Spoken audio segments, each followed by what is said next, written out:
يا أرحم الراحمين ارحمنا. Assalamualaikum warahmatullahi wabarakatuh. Bismillahi walhamdulillah, wassalatu wassalamu ala sayyidina rasulillah wa ala alihi wa sahbihi wa mawalah. Subhanaka la ilma lana illa ma 'allamtana innaka antal alimul hakim. Allahumma salli wa sallim ala sayyidina Muhammad wa ala ali sayyidina Muhammad. Amma ba'du. Saudaraku yang beriman, para pecinta majelis ta'lim, para pecinta dakwah yang semoga senantiasa dirahmati oleh Allah Subhanahu wa taala. Alhamdulillah, atas segala puji Allah kita bisa kembali berjumpa dalam nuansa dakwah Islam. Mudah-mudahan Allah meridhoi senantiasa apa yang kita lakukan. Salawat dan salam tercurahkan kepada junjungan kita baginda Nabi Agung Muhammad Rasulullah Sallallahu Alaihi Wasallam, untuk keluarganya, para sahabatnya, dan mudah-mudahan semua kita kelak akan diakui oleh baginda Rasul menjadi bagian daripada umatnya. Amin ya rabbal alamin. Saudaraku yang beriman, yang semoga senantiasa dirahmati oleh Allah, kembali kita akan mengupas kitab Nasha'ihul Ibad. Kali ini kita akan membahas ucapan dari seorang sahabat baginda Rasul, yakni Sayyidina Ali bin Abi Thalib karamallahu wajhah. Beliau mengatakan, kun indallahi khairun nasi wa kun indan nafsi sarran nasi wa kun indan nasi rajulan minan nasi. Ada 3 nasihat yang diberikan oleh Sayyidina Ali bin Abi Thalib ini. Semoganya bisa menjadi buah nasihat untuk kita semuanya. Walaupun ini bukanlah hadis, tetapi ucapan beliau merupakan ucapan seorang yang sangat dekat dengan baginda Rasul, sehingga ucapan yang keluar dari bibir beliau adalah hikmah-hikmah yang beliau dapatkan dari baginda Rasulullah Sallallahu Alaihi Wasallam. Kun indallahi khairun nasi, jadilah manusia yang paling baik menurut Allah. Wa kun indan nafsi sarron nasi, jadilah manusia yang paling buruk dalam pandangan dirimu sendiri. Wa kun indan nasi rajulan minan nasi, jadilah manusia biasa di hadapan orang lain. Nasihat ini kaitannya dengan sikap kita, ya, agar dalam diri kita tidak terserang penyakit yang namanya takabur, ya, sombong. Karena biasanya penyakit sombong ini akan mudah terhinggapi seseorang manakala dia tidak bisa menempatkan dirinya sendiri. Orang yang tidak bisa menempatkan dirinya sendiri ketika di hadapan Allah, ketika di hadapan manusia, bahkan ketika menghadapi dirinya sendiri, biasanya orang seperti ini akan mudah terjebak penyakit takabur atau sombong. Pertama nasihat beliau, kun indallahi khairun nasi, jadilah manusia yang paling baik menurut Allah. Jadilah kita manusia yang baik menurut pandangan dan penilaian dari Allah Subhanahu wa taala. Ketika Allah sudah memberikan predikat bahwa kita manusia yang terbaik, maka biarpun kita di penjara sekalipun, kita tetap menjadi orang yang unggul dalam pandangan Allah Subhanahu wa taala.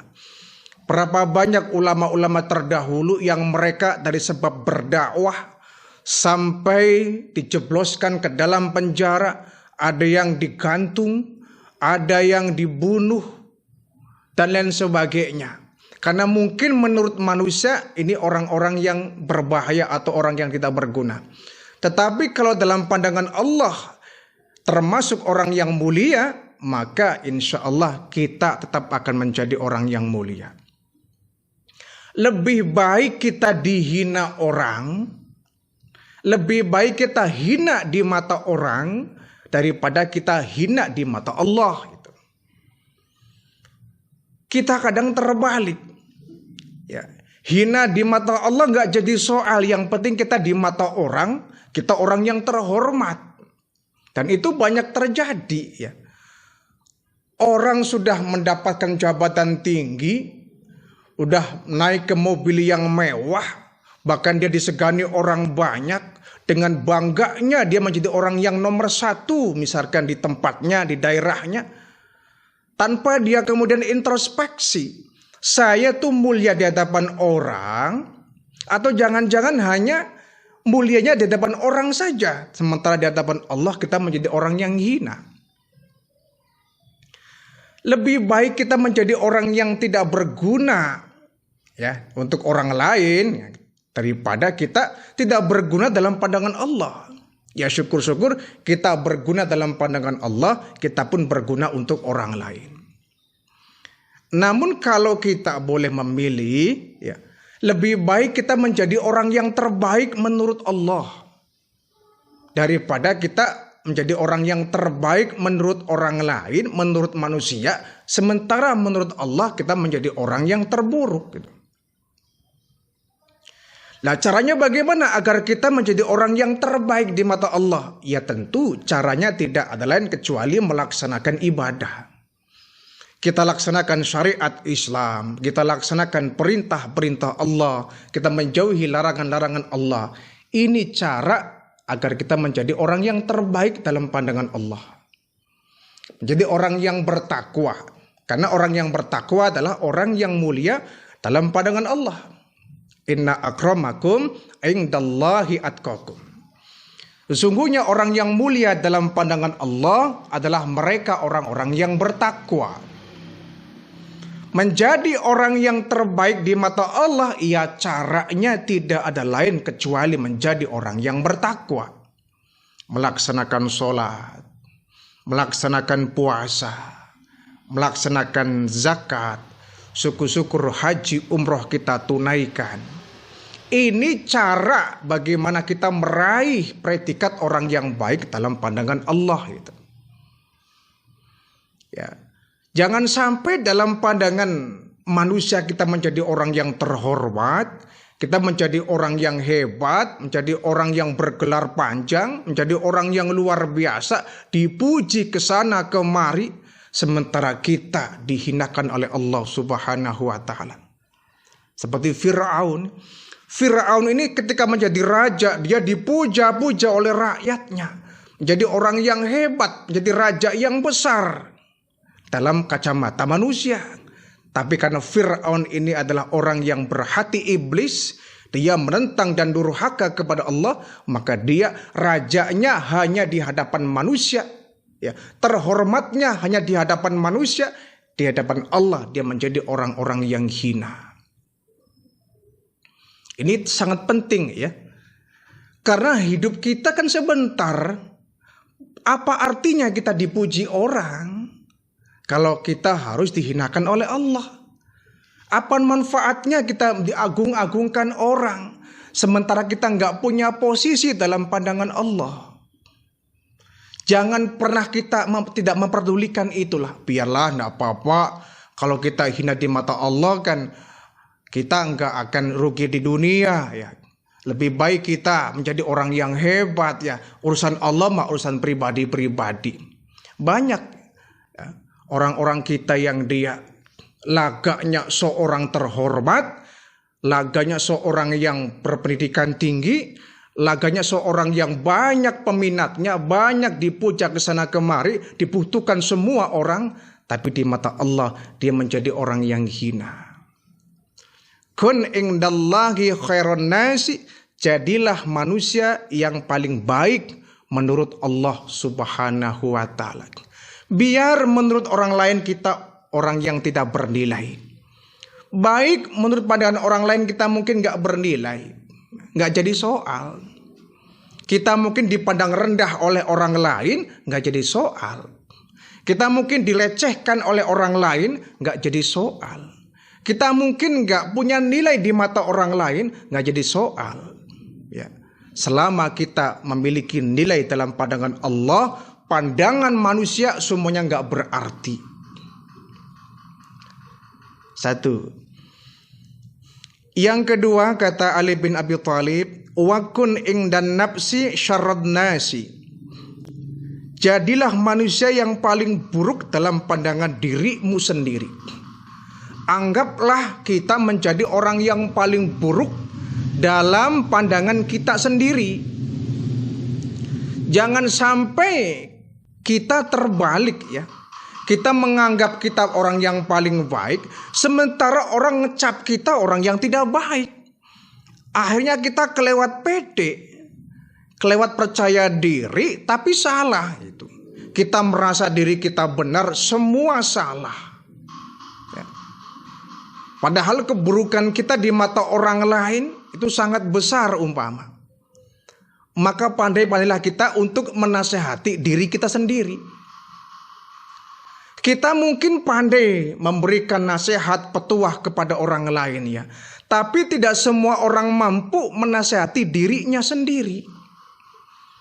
Andaikan kita mampu memberikan nasihat kepada diri kita sendiri, mungkin kita akan punya rem pengendali dalam kehidupan ini. Kita harus bisa ya menilai bahwa diri kita banyak kekurangan. Kita harus mau menganggap diri kita orang yang terburuk. Ya. Agar apa? Agar tidak muncul rasa sombongnya. Agar apa? Agar muncul tawadhu'nya. Ya. Ada rendah hati, ada rendah diri ya. Beda tuh. Rendah hati dengan rendah diri kan beda. Kalau rendah diri, dia minder, ya, tidak percaya diri, ya, mencurigai kemampuan sendiri. Ini namanya ya rendah diri. Kalau rendah hati, dia tidak mau menonjolkan kepada orang lain, nggak mau sombong. Dia tawadhu, biarpun dia orang kaya, biarpun dia berpendidikan tinggi, biarpun dia punya jabatan yang masyhur, tapi dia merasa nggak punya apa-apa kok. Ya. Kalau kita merasa bahwa kita orang yang paling sempurna, biasanya sombong yang muncul. Kalau kita merasa orang yang paling banyak dibutuhkan orang, kita biasanya akan timbul sombongnya. Kalau kita merasa bahwa kita adalah manusia yang terbaik di tengah-tengah masyarakat, ini namanya orang yang sombong.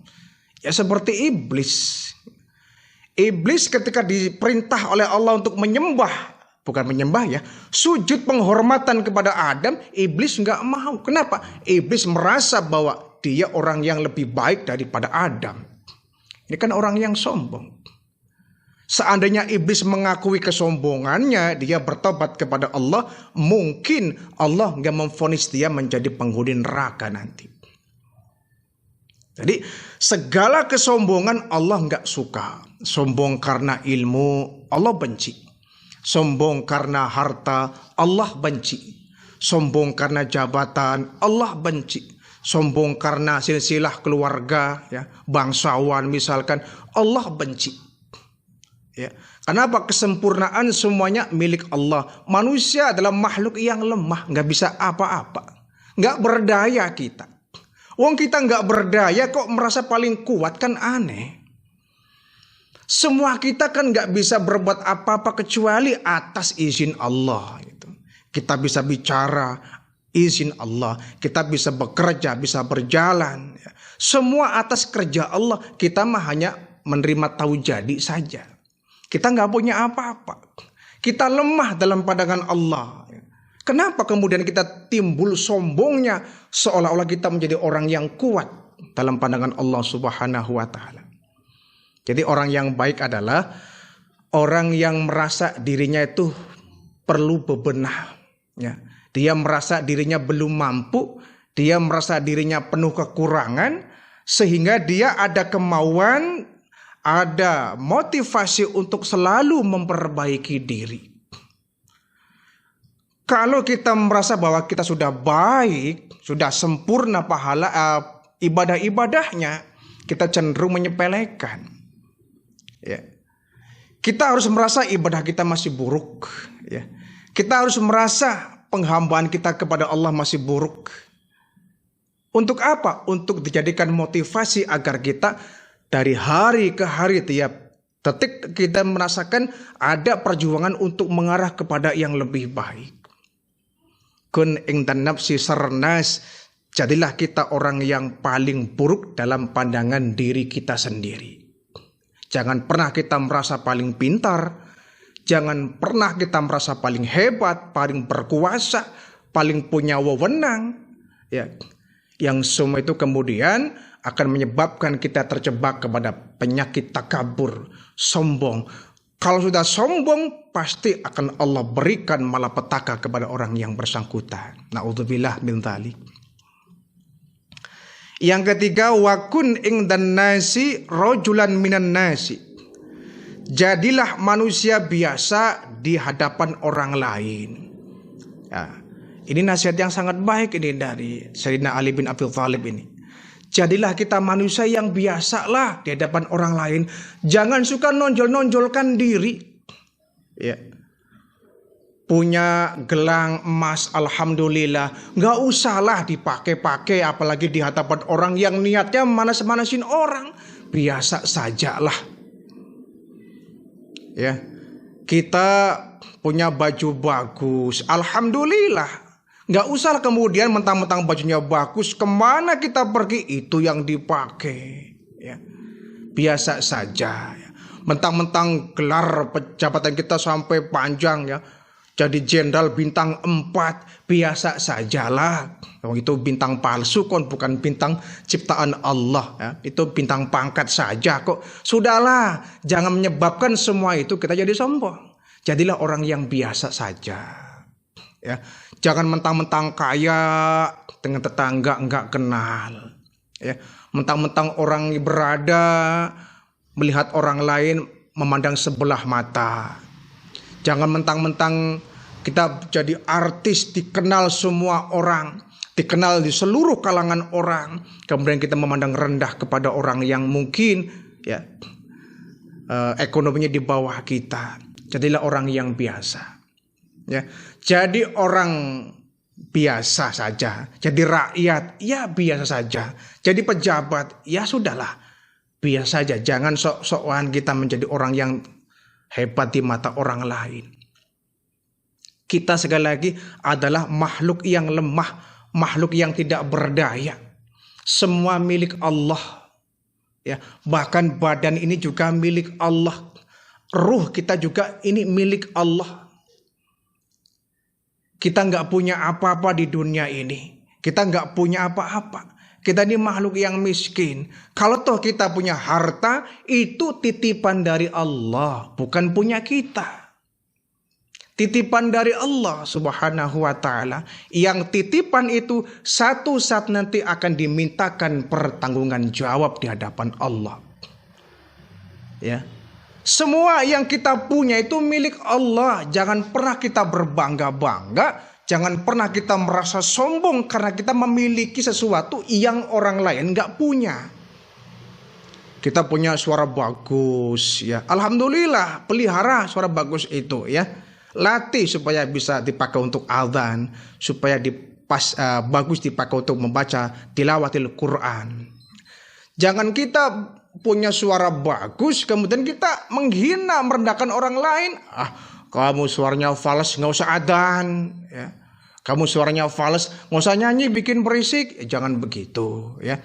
Jangan sampai kita punya suara bagus kemudian orang lain yang suaranya fals kita hina-hina. Biasa saja ya. Jadi orang yang terkenal biasa sajalah. Jadi semua yang Allah berikan kepada kita akan diambil orang yang punya. Ya. Khawatir kalau kita jadi orang kaya kemudian sombong, satu saat nanti hartanya diambil oleh Allah, kita nggak terlalu sakit hati, kita nggak terlalu seperti apa yang disampaikan Nabi, azizan jala, orang yang mulia jatuh hina. Ya. Jadi pejabat tinggi ya biasa. Supaya apa? Nanti kalau kemudian jabatan yang kita pangku diambil oleh Allah, ya, kita nggak kemudian ditinggalkan oleh orang. Coba bayangkan kalau ketika kita jadi pejabat tinggi, angkuh, sombong, gak kenal orang lain, merasa hebat, merasa gak butuh bantuan orang lain. Pejabat. Saat kita selesai, namanya jabatan kan gak mungkin selamanya. Pasti ada waktu limitnya kapan kita akan diambil jabatan kita. Kalau kita angkuh dan sombong kepada orang lain, saat kita diambil jabatannya, mau apa? Ya, mau apa kita dengan orang lain? Bahkan kita mungkin akan dijauhi sama orang lain. Ya, Allah, sekarang aja ya sok ramah ya. Kenapa? Udah pensiun, udah nggak jadi pejabat tinggi. Kemarin kemana? Saat dia jadi pejabat tinggi nggak kenal kita. Sekarang udah turun dari jabatannya, sok akrab dengan kita. Kita kan dijauhkan orang, dicibir orang kita ini. Dicibir orang kan nggak enak. Jadi mumpung kita masih jadi pejabat tinggi, sudahlah yang biasa saja, ramahlah dengan orang lain, ya. Apalagi sebagai misalkan dia menjadi perwakilan daerah, ya, menjadi wakil rakyat. Jangan sombong, jadi wakil rakyat bisa naik mobil mewah, ya, rapat di tempat yang bersih dan ber-AC adem, ya. Ingat, rakyatlah yang menyebabkan kau menjadi orang yang duduk di parlemen. Rakyatlah yang menjadikan engkau menjadi orang terhormat di gedung dewan. Mereka, jasa mereka. Kalau bukan karena mereka, kau jadi orang yang terlantar barangkali. Berapa banyak orang yang ya mencalonkan menjadi anggota legislatif, dia nggak jadi menjadi sableng, kan banyak.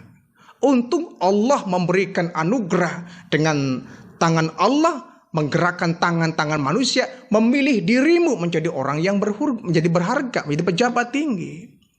Nah, saat menjadi pejabat tinggi, jadilah orang yang biasa, dekati rakyat, ya. Bergaul dengan rakyat biasa. Saat kau kemudian turun dari jabatannya, tenang, rakyat masih bersama kita. Kita nggak akan kehilangan orang-orang di sekitar